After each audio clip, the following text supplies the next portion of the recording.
Tone is the attitude writers take towards their subjects. Authors may write about something they respect or something they hate, but all writers have some perspective or attitude. The attitude or emotion an author conveys in writing is suggestive of the tone of a speaker's voice. Tone is often expressed through word choice, especially the descriptive words, adjectives, adverbs, figures of speech used in a passage. Sentence length and rhythmic flow may also suggest tone. Let's look at Steinbeck's description of the setting from section 1 of the Salinas Valley and try to determine his tone. On one side of the river, the golden foothill slopes curve up to the strong and rocky Gavilan Mountains, but on the valley side, the water is lined with trees, willows fresh and green with every spring. What descriptive words show Steinbeck's positive or negative attitude towards the Salinas Valley? I marked up the golden curve, strong, lined, fresh, and green. These all seem like really positive words to me. If I flip that and try to insert negative words, it might read like this. On one side of the river, the yellowed foothill slopes course up to the jagged and rocky Gavilan Mountains, but on the valley side, the water is packed with trees, willows stale and brown with every spring. So you can see that the actual words chosen by the writer help us understand whether he is appreciating that setting, admiring that setting, or complaining about it, possibly disliking it. Let's look at how Steinbeck describes some of his characters, like the old man, Old Swamper. In section 2, it reads, "The door opened and a tall, stoop-shouldered old man came in. He was dressed in blue jeans and he carried a big push broom in his left hand. He pointed with his right arm, and out of the sleeve came a round stick-like wrist, but no hand." So what is the writer's tone towards the old man Swamper? This is the guy that has to do all the cleanup at the ranch. I marked up stoop-shouldered, dressed, this round stick-like wrist, but no hand. I kind of feel like the author may be sympathetic towards old man Swamper. How about the boss, the tenant farmer or ranch manager?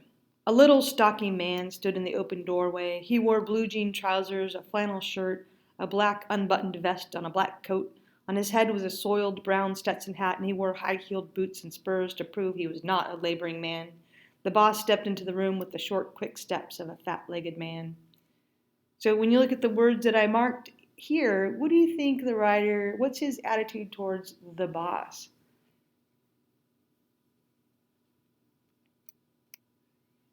I was thinking maybe he doesn't appreciate him, he doesn't like him so much. The short, quick steps and describing him as stocky and his vest is unbuttoned, the word soiled. These kind of seem like negative words to me. How about Curley, the boss's son? At that moment, a young man came into the bunkhouse, a thin young man with a brown face, with brown eyes and a head of tightly curled hair. His glance was at once calculating and pugnacious, which means quick to argue.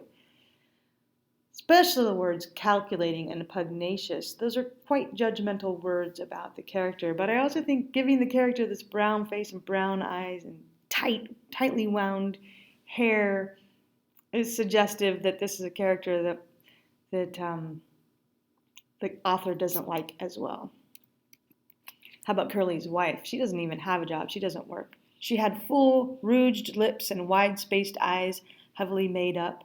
Her fingernails were red, her hair hung in little rolled clusters like sausages. What do you think the author's attitude towards Curley's wife is?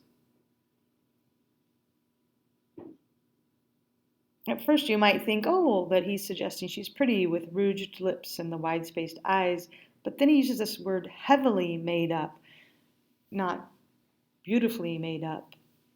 And his comparison to what her hair looks like sausages. Sausages is not really a beautiful descriptive word. So I feel like he's pretty judgmental of her. And Slim, the ranch worker, he moved with a majesty only achieved by royalty and master craftsmen. He was a jerk-line skinner, the prince of the ranch. The words majesty, royalty, master craftsman, prince, all of these words are words that one would use to admire someone. So I think that there's a fondness for this character of Slim. So in all, tone is the writer's attitude towards the subject or the characters. Um, and we just have to make some assumptions of that based on the words that the writer chooses to use.